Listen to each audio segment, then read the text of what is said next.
5 మంది పట్టుకున్నా కూడా దింపలేకపోయారా? అంత పెద్ద ఫ్రిడ్జా? అరే ఏంటి డార్క్ కలర్ తీసుకున్నారు? ఏంటో ఇది చూడ్డానికి పెద్దగా ఉంది కానీ లోపల స్పేస్ ఏమీ లేదు. అయినా రిటర్న్ ఇచ్చే ఫ్రిడ్జ్ ఎందుకు ఆమెన తుడుస్తా కూర్చుంది పిల్ల. ఇవే కదా మీ డౌట్స్ అన్ని డౌట్స్ ఈ వీడియోలో క్లియర్ చేసేస్తాను. రేపు ఫ్రిడ్జ్ వస్తుందని మమ్మీ మొత్తం క్లీన్ చేస్తూ మొత్తం తీస్తుంది. మా డాడీ ముట్టుకోవద్దన్నాడు. అవి పెట్టాక ముట్టుకోవచ్చు అన్నాడు మా డాడీ. అయితే మేము ముట్టుకోము. అయితే మేము ఏం చేస్తామంటే కొంచెం ఆడుకోవడం కోసం స్కూల్కి పోయి మళ్ళీ ఆడుకోండి మాకు రేపు స్కూల్ లేదు. మళ్ళీ రేపు స్కూల్ లేదా? రేపు స్కూల్ ఆపనా మళ్ళీ ఆపుతున్నా వదిలే మళ్ళీ ఎంతసేపు బతుకోవాలా? ఒక నిమిషం పట్టుకోవడానికి కూడా వచ్చేసేదాన్ని. రిటర్న్ ఇచ్చేదే కదా అని చెప్పి ఏముందయ్యా కడగనీకంటే అబ్బే మా ఆయన ఒప్పుకుంటేనా తీసుకెళ్ళి అని చెప్పి పెళ్లి కూతురులాగా ముస్తాబ్ చేయాలంట దీన్ని. దానికోసం ఇప్పుడు దీన్ని మొత్తం తీసి గిన్నెలు తోమినట్టు గ్రీన్ పీస్ వేసి నీట్గా తోమి ఇందులో ట్రేలన్నీ తీసేసి ఆ ట్రేలన్నీ కడిగేసి అవన్నీ ఆరబెట్టి ఈ పంచాయతీ పనులన్నీ వేసుకుంటున్నాను. ఫ్రిడ్జ్ రేపు వస్తుందో రాదో తెలియదు కానీ ఈ పనులు అయితే ఇవాళే చేసుకుంటున్నాను. మీకు కూడా ఇలాంటి ఎక్స్పీరియన్స్ ఏమన్నా ఉంటే కామెంట్ చేయండి అబ్బా, కామెంట్ చేయండి. ఓల్డ్ ఫ్రిడ్జ్ ఎక్స్చేంజ్లో పెట్టేశామండి. న్యూ ఫ్రిడ్జ్ ఆర్డర్ చేస్తున్నప్పుడే ఒక చిన్న ఆప్షన్ ఉండే. ఓల్డ్ ఫ్రిడ్జ్ ఎక్స్చేంజ్లో మనకి 6,300 రూపీస్ వచ్చిందనమాట. సో మేము ఆల్రెడీ ఈ ఫ్రిడ్జ్ని ఆల్మోస్ట్ ఒక 10 ఇయర్స్ దాకా వాడి ఉంటాము. 10 ఇయర్స్ తర్వాత కూడా మనకి ఆ ప్రైస్ రావటం అంటే కొంచెం హ్యాపీగానే అనిపించింది. మొత్తానికైతే మొత్తం తుడిచేసి నీట్గా పెట్టేశాను ఫ్రిడ్జ్. యాక్చువల్గా రిటర్న్ ఇచ్చేటప్పుడు అంత క్లీన్గా అంత నీట్గా ఎవరైనా ఇస్తారో లేదో నాకైతే తెలియదు కానీ చాలా నీట్గా క్లీన్ చేసి పెట్టేశాము. నెక్స్ట్ డే వచ్చేసి మనకి ఇలా ఫ్రిడ్జ్ డెలివరీ వచ్చేసింది. అదే రోజు తుడవాలి అంటే ఇబ్బంది అవుతుంది కదా అని చెప్పేసి ముందు రోజే నేను అలా మొత్తం క్లీన్ చేసి పెట్టేసుకున్నాను అనమాట. మ్యాక్సిమం ఫ్రిడ్జ్లో ఉన్నవన్నీ తీసి వేరే బాక్స్లో సర్దేసుకున్నాను. పాలు పెరుగు ఇలాంటివి మాత్రమే ఇప్పుడు ఇంకా ఫ్రిడ్జ్లో ఉన్నాయి. వీళ్ళు కింద నుంచి పైకి షిఫ్ట్ చేసే లోపల నేను అవన్నీ తీసేయచ్చు కదా అని చెప్పేసి ఈ పాలు పెరుగు కూరగాయలు ఇవన్నీ కూడా ఫ్రిడ్జ్లో ఉంచేసాను అనమాట. మిగిలినవి గ్రాసరీస్ కూడా పెడతాం కదా అవన్నీ ముందు రోజే మొత్తం క్లీన్ చేసి పెట్టేశాను. అందులో ఉన్న ట్రేస్ కూడా అన్నీ కడిగేసి పెట్టేశాను. సరే చూద్దాం కిందికి వెళ్ళి అని చెప్పేసి కాసేపటి తర్వాత కిందికి వెళ్ళాను. యాక్చువల్గా ఆటోతో పాటు ఫ్రిడ్జ్ని లిఫ్ట్ దాకా తీసుకొని రావాలి అని అనుకున్నారు. కాకపోతే పైన మనకి స్లాబ్ అనేది తగులుతూ ఉంది. ఒకవేళ మనం ఇలాంటి ఫ్రిడ్జ్ కొనాలి అనుకుంటే చాలా ప్లానింగ్ ఉండాలబ్బా. ఇండివిజువల్ హౌసులు కొనుక్కోవాలి, పెద్ద పెద్ద గడపలు పెట్టుకోవాలి, ఇలాంటివన్నీ చెయ్యాలన్నమాట.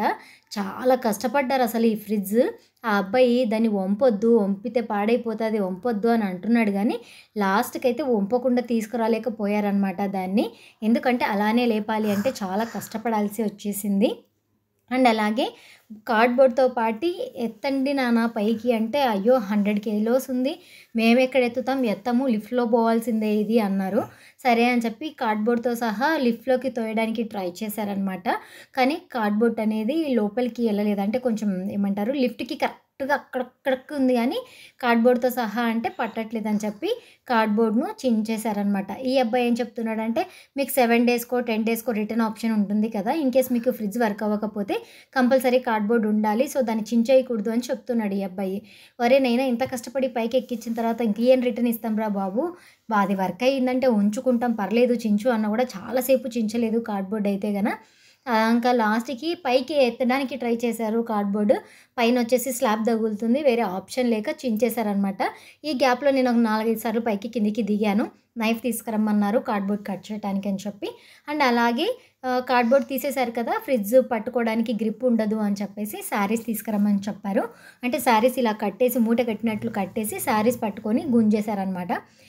చాలా కష్టపడ్డారులేండి. అది ఏంటంటే పర్ఫెక్ట్ సైజులో ఉంది లిఫ్ట్ అనేది, కరెక్ట్గా ఆడికే ఉందన్నమాట. కొంచెం అటు ఇటు అయినా కూడా చాలా ప్రాబ్లం అయిపోతుంది. అంతమంది లోపల ఒక పర్సన్ ఉన్నాడు, ఫ్రిడ్జ్ వెనకాల ఒక పర్సన్ ఉన్నాడు, బయట వచ్చేసి 2 ఉన్నారు. మా వారు ఇంకొంచెం లిఫ్ట్ డోర్ ఏమన్నా అంటే అటు ముందుకు కదులుతుంది కదా, అందుకోసం అని చెప్పి అక్కడ ఆగారనమాట. మొత్తానికైతే గట్టిగా పట్టి లాగేశారులేండి. ఈ లాగడంలో కింద 1-2 చోట్ల స్క్రాచెస్ పడ్డాయి. అండ్ మాకు ఈ ముందర చిన్న గేట్ ఉంటుంది, ఆ గేట్లో పట్టదేమో అని ఎక్స్పెక్ట్ చేసాం మేము. అంటే కొంచెం చాలా చిన్న సందులాగా ఉంటుంది అది. సో లిఫ్ట్లో పట్టినా సరే ఇక్కడ పట్టదేమో అనుకున్నాం, కానీ ఇక్కడ బాగానే పట్టింది ఈ సందులో. అండ్ అలాగే ఈ ఫ్రిడ్జ్కి ఏంటి అంటే కింద వీల్స్ ఇచ్చారండి. సో మనం హ్యాపీగా నెట్టేయచ్చు అనమాట. ఇప్పుడు ఇన్ కేస్ మనం ఎప్పుడన్నా అంటే ఒక 1 మంత్కో 2 మంత్కో ఫ్రిడ్జ్ కింద క్లీన్ చేయాలి అన్నా ఎక్కువగా కష్టపడాల్సిన అవసరం లేదు. ఫ్రిడ్జ్కి కింద వీల్స్ ఉన్నాయి కాబట్టి చక్కగా ముందుకు అలా అనేసుకొని ఆ తర్వాత మళ్ళీ మనము క్లీన్ చేసేసుకొని వెనక్కి పుష్ చేసేసుకోవచ్చు. మరి మీరందరూ అనుకోవచ్చు, మనకి ఇంట్లో ఉండడానికి ఎందుకు ఇంత పెద్ద ఫ్రిడ్జ్ అవసరమా వీళ్ళకి అని చెప్పి. ఏదో ఆశ అండి, నాకు ఎప్పటి నుంచో కోరిక ఉండే. మనకు పెద్ద పెద్ద కోరికలు తీరలేవు, ఎన్నో ఉంటాయి. అంతరిక్షంలోకి వెళ్ళాలని ఉంటుంది, లేదా ఇంకా ఏవో పెద్ద పెద్ద కోరికలు ఉంటాయి, అవి ఎలాగూ తీర్చుకోలేము. కనీసం చిన్న చిన్న ఆనందాలన్నా ఒక్కొక్కసారి తీర్చుకోవాలనిపిస్తుంది కదా, అందుకోసం నేనైతే ఈ పెద్ద ఫ్రిడ్జ్ను ప్రిఫర్ చేశాను అనమాట. అయితే మనం వచ్చిన ఫ్రిడ్జ్ మేము ముట్టేసుకున్నాం. అయితే మా తాడేమో వచ్చాడు, అయితే కింద వీల్స్ ఉన్నాయి. అయితే మా అన్న ఏమో అక్కడ బ్యాట్ అక్కడ బ్యాగ్ బాల్ పెట్టుకున్నాడు. అయితే రూమ్ అక్కడ ఉంది. అయితే ఫ్రిడ్జ్ నేను ముట్టేసుకున్నా అనుకున్నప్పుడే. అయితే మా మమ్మీ కొడతా ఉంది, అందుకే కొంచెం బాగా ఆఫీస్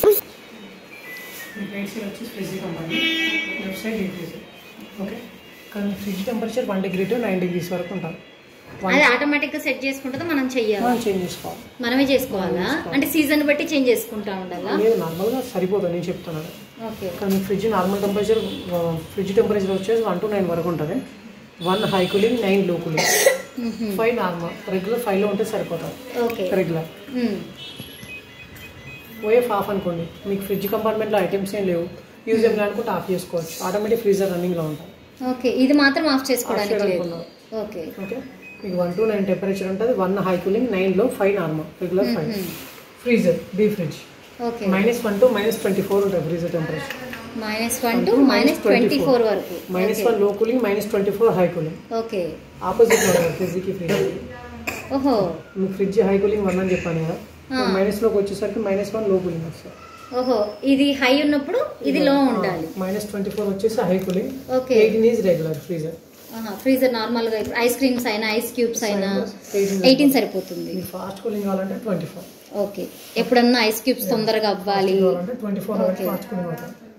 లేదు మీకు డీ ఫ్రిడ్జ్ కూడా నార్మల్ ఫ్రిడ్జ్ లా కన్వర్ట్ చేసుకోవాలనుకోండి, ఇక్కడ ఫ్రీజర్ ఉంది కదా, 3 సెకండ్ వదిలేస్తే +5 టెంపరేచర్ వస్తుంది. ఇక్కడ మీకు డీ ఫ్రిడ్జ్ కూడా నార్మల్ ఫ్రిడ్జ్ లా కన్వర్ట్ అవుతుంది.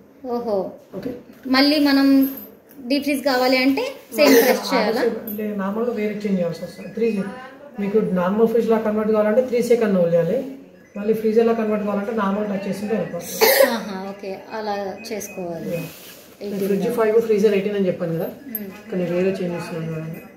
ఇక్కడ ఆటో సెట్ ఉంది కదా, ఆటో సెట్ పెట్ చేస్తే బై డిఫాల్ట్ వస్తుంది. మనం ఏం చేంజ్ చేసినా నార్మల్ టెంపరేచర్ తీసుకుంటాం. ఓహో, నార్మల్ గా వచ్చేస్తుంది. ఇన్ కేస్ మనం మర్చిపోయేవంటే సరే ఆటో సెట్ చేస్తే వచ్చేస్తుంది.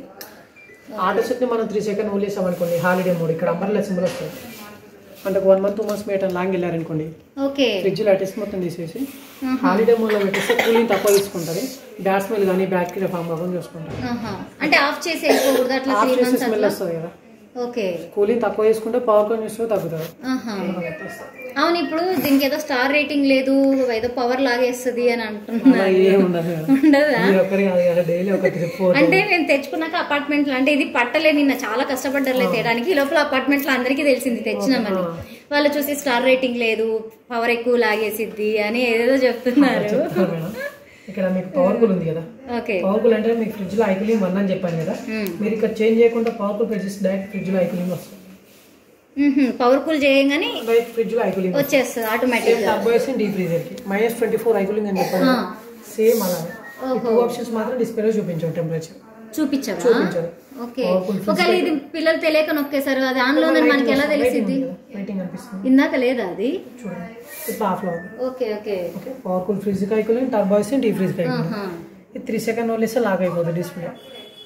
ఓ డిస్ప్లే లాక్ అవుతుందా? నేను ఫ్రిడ్జ్ లాక్ అయితే డోర్ లాక్స్ ఉండవండి, సైడ్ ఉండవా? మళ్ళీ మీరు అన్లాక్ చేయాలంటే మళ్ళీ 3 సెకండ్ వదిలేస్తే అన్లాక్ అయిపోతుంది. ఓకే, అది ఓన్లీ డిస్ప్లే కి లాక్ అనేది. ఆటో సెట్ లో పెట్టేసుకుంటే సరిపోతుంది. ఓకే ఓకే, ఒక 2 అవర్స్ తర్వాత యూజ్ చేసుకోండి. ఏదో స్మెల్ అనిపిస్తుంది, ఆ స్మెల్ ప్లాస్టిక్ లోపల స్మెల్ వస్తుంది. అంతేనా? అంటే ఎన్ని రోజులు ఉంటుంది అలాగా? ఏం లేదు, మీ కూలింగ్ అయితే ఆటోమేటిక్ వెళ్ళిపోయిద్దా? ఇంకోటి ఏదో అనుకున్నా, ఇది కన్వర్టబుల్ కదా, అంటే మనం ఫ్రీక్వెంట్ గా కన్వర్ట్ చేస్తే ఫ్రిడ్జ్ ఏదో లైఫ్ తగ్గిపోతుంది అంటే ఒక 2-3 అవర్స్ టైం ఇవ్వాలి. ఓకే, మనం చేంజ్ చేసి ఫ్రీజర్ లో ఉందనుకోండి, ఫ్రీజర్ లో నుంచి ఫ్రిడ్జ్ లా కన్వర్ట్ కావాలంటే ఒక 3-4 అవర్స్ టైం పడుతుంది. ఓకే, ఆ కూలింగ్ మళ్ళీ ఇందులో కన్వర్ట్ కావాలి కదా. ఇప్పుడు ఇవాళ మనం దీన్ని ఫ్రిడ్జ్ లాగా ఉంచుకున్నాము, రేపు డీ ఫ్రిడ్జ్ కావాలి అంటే ఇది వచ్చేసి ఆన్లైన్లో పర్చేస్ చేసామండి. అండ్ అలాగే మనకి మొన్న ఆఫర్స్ జరిగాయి కదా, బిగ్ బిలియన్ డేస్ లాగా ఏదో, సో అలా ఆఫర్స్లో తీసుకున్నాము. క్రెడిట్ కార్డ్ యూస్ చేయటం వల్ల కొంచెం డిస్కౌంట్ బాగానే వచ్చింది. అండ్ నేనైతే ఈ బ్రాండ్ పేరు ఏం చెప్పట్లేదు, పెయిడ్ ప్రమోషన్ కాదు కాబట్టి. ఇంకేమైనా డౌట్స్ ఉంటే కామెంట్ చేయండి.